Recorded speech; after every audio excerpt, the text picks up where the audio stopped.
সমষ্টিৰ কথা যেহেতু আজি আমি পাতি আছো এবাৰ আমি ৰঙানদী সমষ্টিৰ কথা অলপ পাতিবলৈ বিচাৰিছো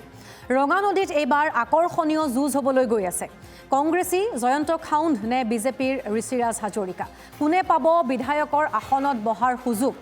নেতা নহয় বেটা এই স্লোগানে আনিব পাৰিছেনে জোৱাৰ সেইখিনি কথাও আমি জনাৰ বা আপোনালোকক জনোৱাৰ চেষ্টা কৰিম জয়ন্ত খাউণ্ডৰ বিৰুদ্ধে কি ৰণকৌশল ল'ব এবাৰ ঋষিৰাজ হাজৰিকাই এই যিখন যুঁজ আৰম্ভ হৈছে সেই যুঁজ সহজ হ'বনে ৰঙানদীত নাচে গানে প্ৰচাৰ চলাইছে ঋষিৰাজ হাজৰিকাই মুখ্যমন্ত্ৰীও ঋষিৰাজৰ হৈ ইতিমধ্যে প্ৰচাৰ চলাইছে কি কথা বা কিমান আত্মবিশ্বাসী বিজেপিৰ প্ৰাৰ্থীজন নতুন সমষ্টিটোত নতুন মুখ এবাৰ ৰাইজে বাছনি কৰিবনে নকৰে মুখ্যমন্ত্ৰী ইতিমধ্যে কৈছে যে ৰেকৰ্ড ব্ৰেকিং মাৰ্জিন হ'বলৈ গৈ আছে বা ঋষিৰাজে সেয়া কৰিবলৈ গৈ আছে গতিকে সেইখিনি কথা কিমান দূৰ সম্ভৱপৰ হ'ব আটাইখিনি কথা আমি পতাৰ চেষ্টা কৰিম গতিকে এইখিনি মুহূৰ্তত বিজেপিৰ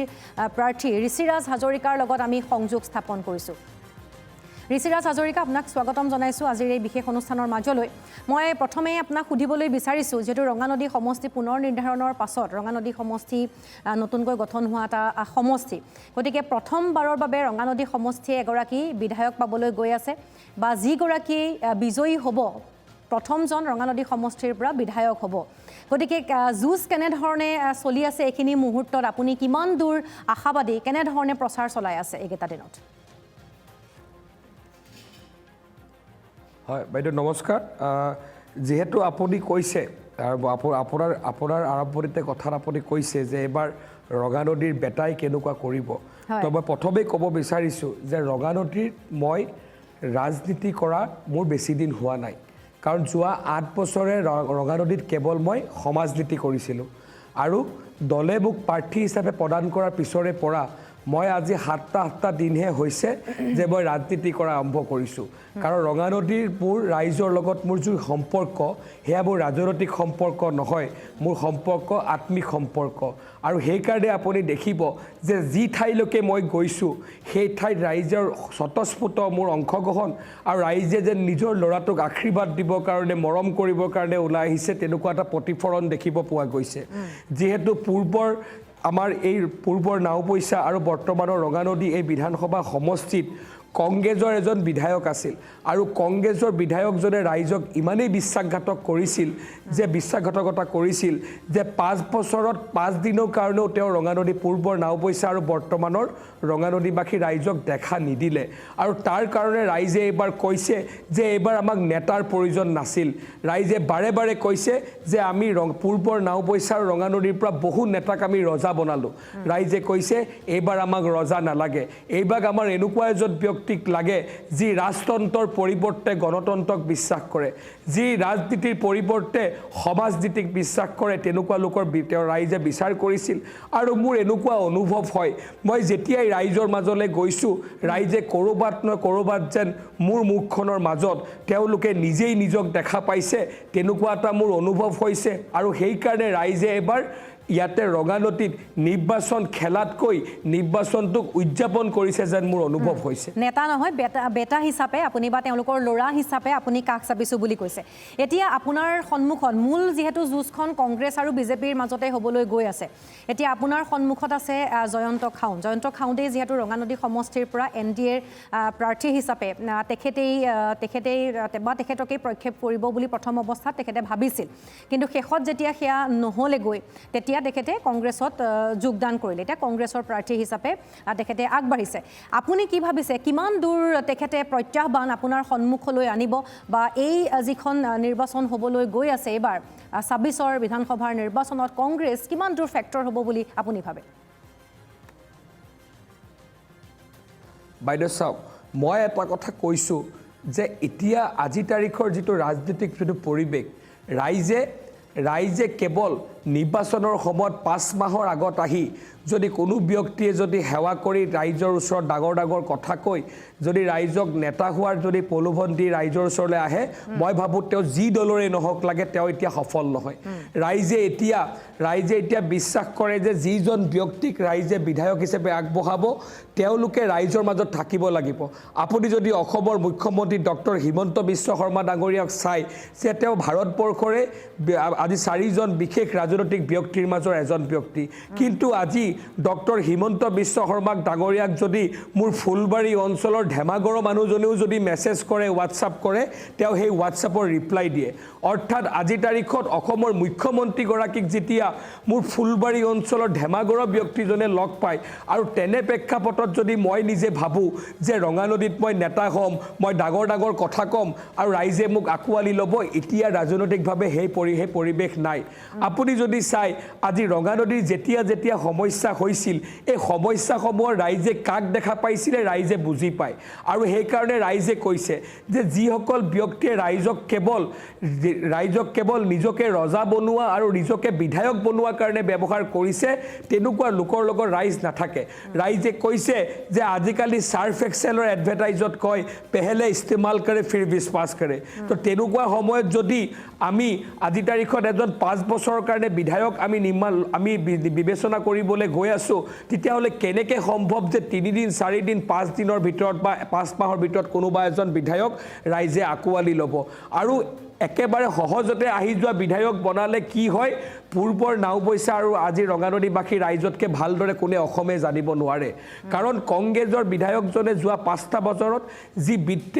যি আমাক বিশ্বাসযোগ্যতা কৰিছে ৰাইজ এইবাৰ একেবাৰে সচেতন হৈ আছে আমি ৰঙানদীৰ কেইটামান সমস্যাৰ কথা ক'বলৈ বিচাৰিছিলোঁ বিশেষকৈ ৰঙানদীত যিহেতু বানপানীৰ সমস্যাটো আছে ইতিমধ্যে আমি দেখা পাইছোঁ যে বানপানীৰ সময়ত আপুনি বহুখিনি সহায় সহযোগিতা ইতিমধ্যে আপুনি আগবঢ়াই আহিছে তেওঁলোকৰ কাৰণে ৰাইজৰ কাৰণে বহুখিনি কৰাও দেখিবলৈ পাইছোঁ গতিকে এইবাৰ যদি ৰাইজে আপোনাক বিধায়ক হিচাপে বাছনি কৰে তেনেহ'লে আপুনি কেনেধৰণৰ কাম কৰিম বুলি ভাবিছে বিশেষকৈ শিঙৰা আৰু ডিক্ৰং নদীয়ে বহুখিনি তাণ্ডৱৰ সৃষ্টি কৰি আছে শিঙৰা নৈখনৰ কাৰণে কিবা প্ৰজেক্ট লোৱাৰ কথা আপুনি ভাবিছে নেকি বিধায়ক এজনক হয় বাৰু ডিপাৰ্টমেণ্টেও বহুখিনি সহায় সহযোগিতা কৰিব লাগিব কিন্তু বিধায়কজনে প্ৰথম অৱস্থাত আচলতে সেইখিনি কথা কেনেধৰণে তেওঁ আগবঢ়াই লৈ যায় সেইখিনিও বহু গুৰুত্বপূৰ্ণ এটা দিশ গতিকে ৰাইজে যদি তেনেধৰণৰ এটা সুযোগ দিয়ে আপুনি কেনেধৰণৰ প্লেন বা কেনেধৰণৰ পৰিকল্পনা মনতে যুগুত কৰিছে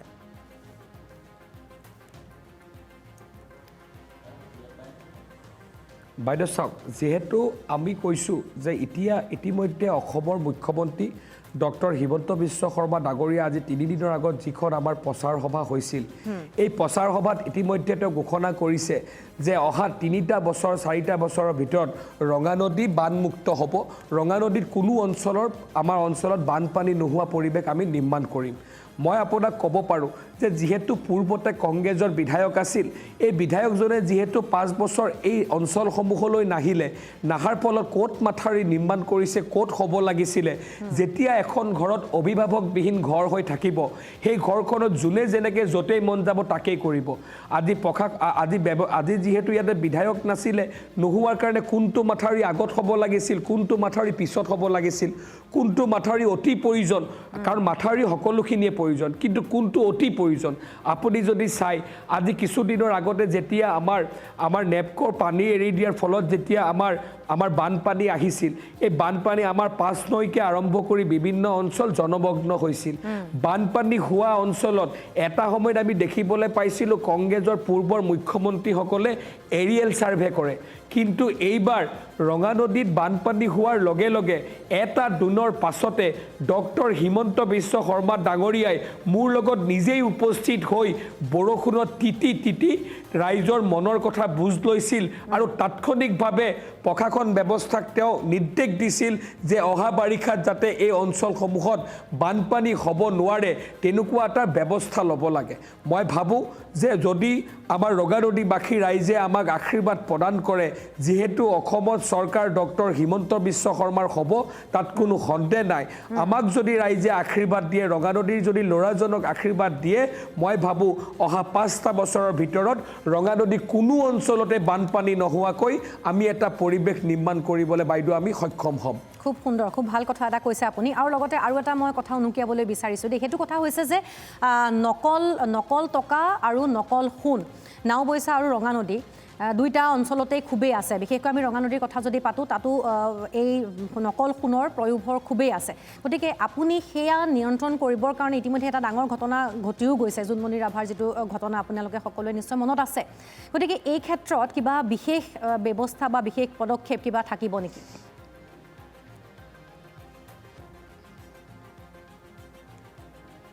বাইদেউ চাওক এই গোটেই বিষয়বস্তুটো যিহেতু অসমৰ গোটেই প্ৰশাসনিক ব্যৱস্থাটোৰ আৰু বিশেষকৈ গৃহ দপ্তৰটো অসমৰ মুখ্যমন্ত্ৰীগৰাকীয়ে চাই মই আপোনাক কৈছোঁ যে যিহেতু আগতে আমাৰ বিধায়ক নাছিল কাৰণে হয়তো এইবোৰ সৰু সৰু ঘটনাকৈ মুখ্যমন্ত্ৰীজন কিমান অৱগত হৈছিল আমি নাজানো কিন্তু এইবাৰ যদি আমি যিহেতু এই অঞ্চলক যদি ৰাইজে আমাক সেৱক হিচাপে যদি আমাক এই অঞ্চলৰ ৰাইজে সেৱা কৰাৰ সুযোগ দিয়ে মই আপোনাক কৈছোঁ 2টা বছৰৰ ভিতৰত ৰঙানদী এই অঞ্চলত যদি কোনো ধৰণৰ সমাজ বিৰোধী কামৰ যদি শিপাডাল যদি উঘালি পেলাব নোৱাৰো অহা 5 বছৰৰ পিছত কেতিয়াও ৰাজনীতি নকৰো ৰাজনীতি জীৱন ত্যাগ কৰি সন্যাস লৈ লম বাইদেউ এতিয়া মই যিকেইটা সমস্যাৰ বিষয়ে উনুকিয়ালো সেইকেইটাৰ আপুনি উত্তৰ দিছে আপুনি সেইখিনি সমাধান কৰিম বুলিও কৈছে আৰু এটা সমস্যাৰ কথা থাকি গৈছে সেয়া হৈছে সীমা সমস্যা সেইটো মই অকণমান সুধিব বিচাৰিম কিন্তু লগতে মই এইটো সুধিবলৈ বিচাৰিছোঁ যদি বিধায়ক হিচাপে আপুনি নিৰ্বাচিত হৈ আহে তেনেহ'লে আপুনি আপোনাৰ ফালৰ পৰা ভাবি থোৱা যদি মই 3টা প্ৰধান সমস্যাৰ কথা কওঁ যে আপুনি ৰঙা নদীৰ বাবে কেনেধৰণৰ কাম কৰিম বুলি কি ধৰণে আগবাঢ়িম বুলি ভাবিছে সেই 3টা কাম তেনেহ'লে আপোনাৰ কি হ'ব প্ৰথম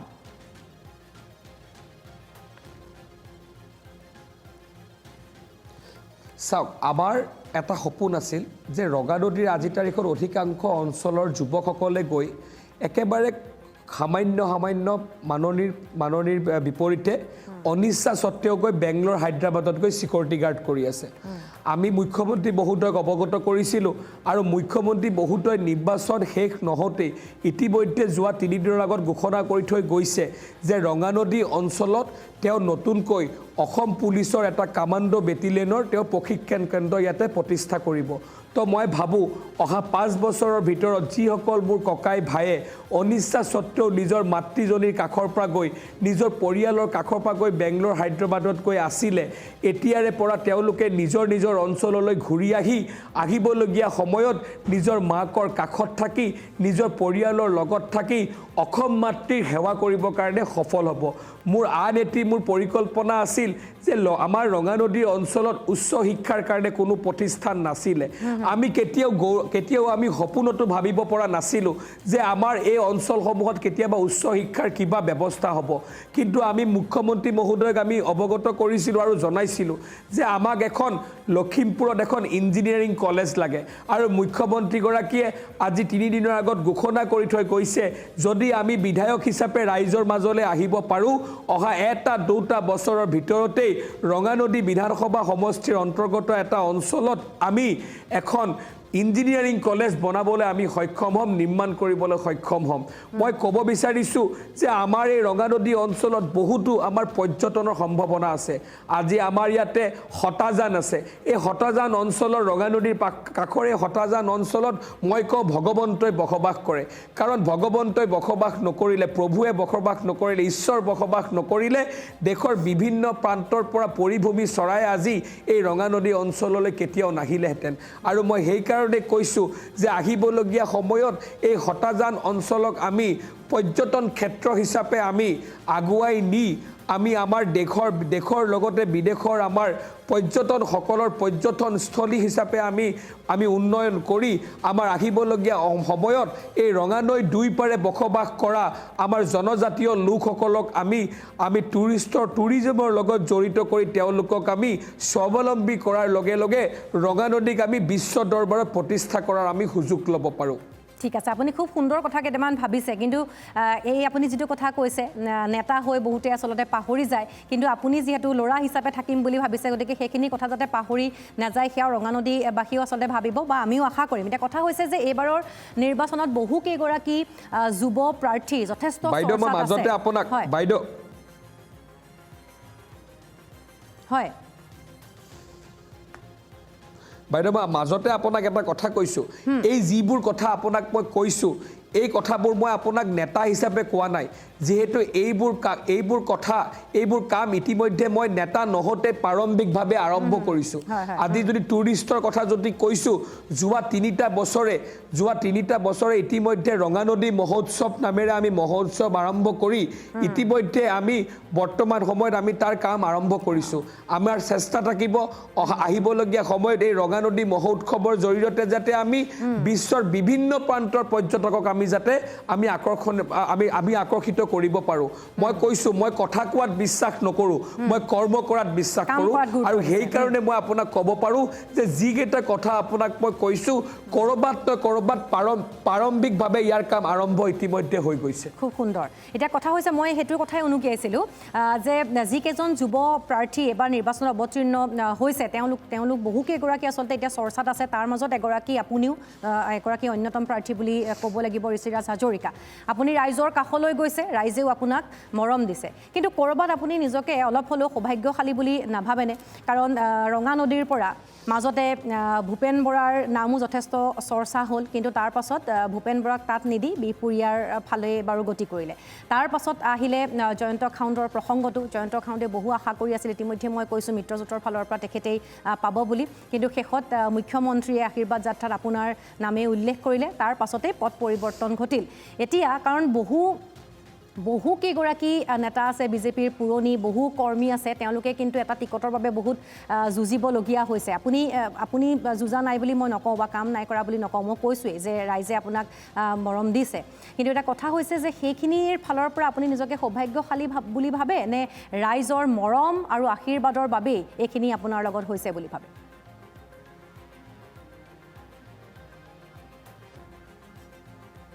চাওক মইতো নিজকে প্ৰথম কথা সৌভাগ্যৱান বুলি এইটো কাৰণেই ভাবোঁ যে ৰাইজৰ মৰম আৰু আশীৰ্বাদ পাবৰ কাৰণে সৌভাগ্য লাগিব প্ৰথম কথা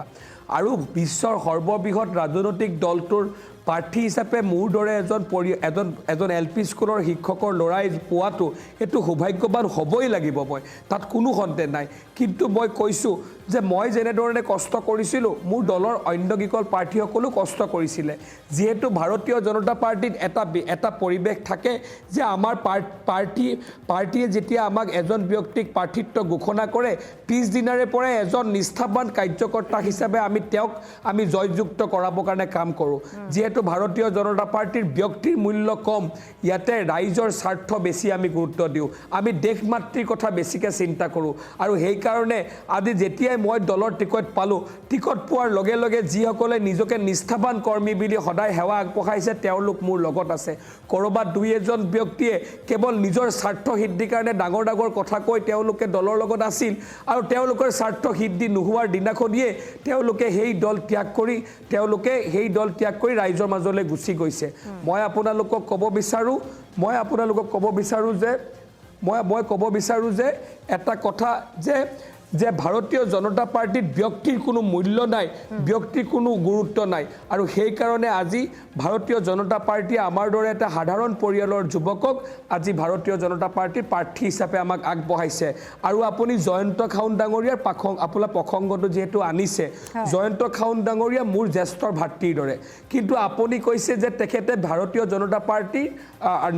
NDAৰ আপুনি প্ৰাৰ্থীৰ কাৰণে আশা কৰিছিল মই বিশ্বাস কৰোঁ ভাৰতীয় জনতা পাৰ্টি আৰু NDAৰ টিকেট আশা কৰিলে নাপায় সেৱা কৰিলে পায় আৰু সেৱা কৰাত চাগে ক'ৰবাত নহয় ক'ৰবাত তেওঁ যদি আৰু অকণমান চেষ্টা কৰিলেহেঁতেন হয়তো তেওঁ আগবাঢ়ি গ'লহেঁতেন মই যিহেতু কৈছোঁ যে ভাৰতীয় জনতা পাৰ্টি আৰু NDA তেখেতক দুবাৰকৈ সুযোগ দিছে এই সুযোগৰ ফলত যেতিয়া তেওঁ বাৰে বাৰে ৰাইজে তেখেতক নস্যাৎ কৰিছে আৰু তাৰ পাছত তৃতীয়বাৰৰ কাৰণে ভাৰতীয় জনতা পাৰ্টি বা NDA তেখেতক আগবঢ়াই নিদি এজন নতুন মুখৰ তেওঁ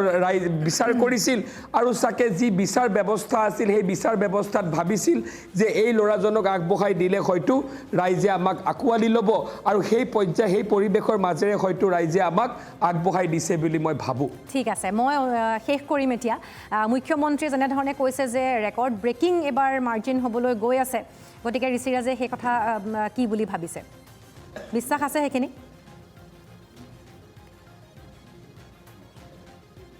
বাইদেউ চাওক আপুনি মোৰ সকলো প্ৰচাৰ সভাতে মই কৈছোঁ যে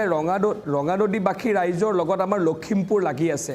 লখিমপুৰবাসী ৰাইজে লখিমপুৰৰ উন্নয়ন দেখিছে আৰু লখিমপুৰৰ বিধায়ক মানৱ ডেকাই মোক কনিষ্ঠ ভাতৃ বুলি কয় আজি মানৱ ডেকাই যদি 5 বছৰত লখিমপুৰক যদি পৰিৱৰ্তন কৰি উন্নয়ন কৰিব পাৰে তেওঁৰ কনিষ্ঠ ভাতৃ হিচাপে মই বিশ্বাস ৰাখোঁ যে ৰঙানদী অহা 5 বছৰত জাকত জিলিকা হ'ব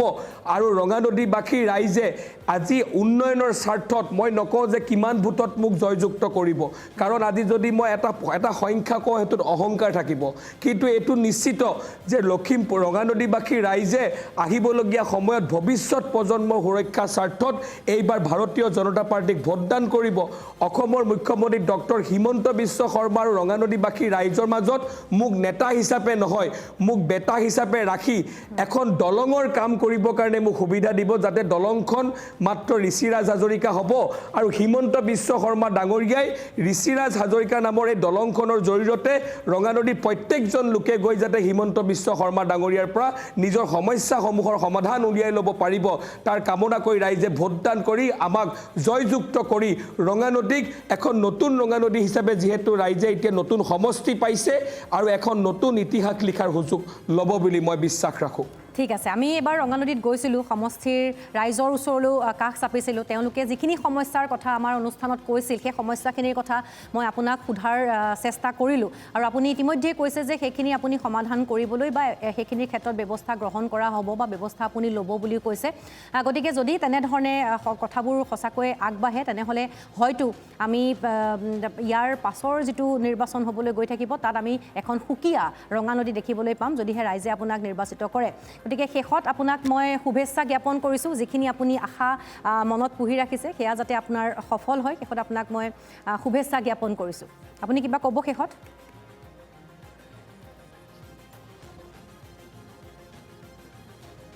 ধন্যবাদ বাইদেউ আপুনিও আপোনাৰ আমাক এই সুযোগ দিলে তাৰ কাৰণে ধন্যবাদ জ্ঞাপন কৰিছোঁ বাইদেউ হয় ধন্যবাদ গতিকে আমি ইতিমধ্যে কথা পাতিলোঁ এয়া বিজেপিৰ প্ৰাৰ্থী ঋষিৰাজ হাজৰিকাৰ সৈতে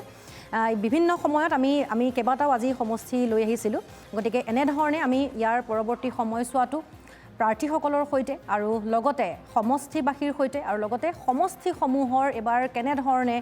ভোটাৰ ৰাইজ বিশেষকৈ সাজু হৈছে সকলোখিনি কথা আপোনালোকক জনোৱাৰ চেষ্টা কৰিম আজিলৈ ইমানে নমস্কাৰ